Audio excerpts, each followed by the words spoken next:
Hi everybody, Dan Illman along with Mike Beer taking a look at Kentucky Derby contender Vino Rosso, one of several from the Todd Pletcher barn, this one by the great young classic sire Curlin, and he began his career at Aqueduct with some buzz. A nice win going 7 furlongs, and considering his pedigree, by Curlin, I believe out of a half to the long-winded commissioner, people were thinking Kentucky Derby right away. Now, people kind of soured on him a little bit, I thought, after the Sam F. Davis and the Tampa Bay Derby. But he got back on the beam when stretched out to 1 1/8 here in the Wood Memorial. We swing into the stretch. He's outside of Gotham Winner Enticed. He's going to bump him around and intimidate him a bit, and he's going to come home on top. We thought the outside was the place to be on Wood Memorial Day. Do you think Vino Rosso was aided by a bias, or was he simply the best horse, or both?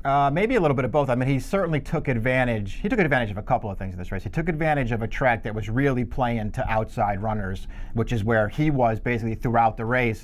He also took advantage of a really fast pace for the distance there. I mean, that early leader in that race was just flying on the front end. It really set the race up well for his running style, but he still ran really well. He bumped and herded, enticed all through the stretch, and then he outfinished him. I think he was outfinishing the whole time in there, so he was probably just the best horse as well, but he had some things go his way in that race. Same Derby connections, Pletcher Velasquez, that won last year's Kentucky Derby with Always Dreaming. I haven't heard this argument raised yet, but even though Vino Rosso did win his second lifetime start and first race around 2 turns at Tampa Bay Derby, could you make the argument that he may not have loved that track? He seemed to run in spots in both the Sam F. Davis and the Tampa Bay Derby, and he ran a more complete race last time out in the Wood Memorial and in his debut. All right, maybe that's true.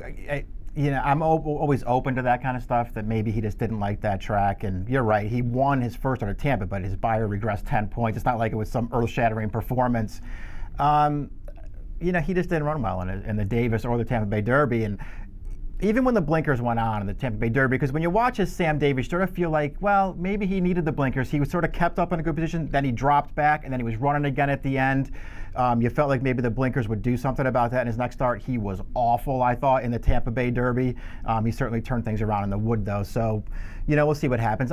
Is it a Tampa Bay thing? Maybe it is, but maybe it's something else. Or is it a situation that maybe more distance is what he's been craving, especially with a fast pace? And he got that in the Wood Memorial, as you mentioned, and in the Kentucky Derby, we are expecting a solid to fast pace, and he's going to get every bit of that 1 1/4. His Beyer crept up to a 98 last time out. That puts him within hailing range of the top contenders, and he's probably going to be a playable price. Do you see Vino Rosso as a play in the Derby? It seems like one of these derbies where I feel like you're either really with the sort of hotter horses, the horses are going to take a lot of money in here, or else you want to, sort of fade those horses and look for the more middling prices. I don't think this is a derby where you want to go crazy with big long shots, because I don't feel like those horses are real contenders. But I think you might want the middling prices and the middling contenders.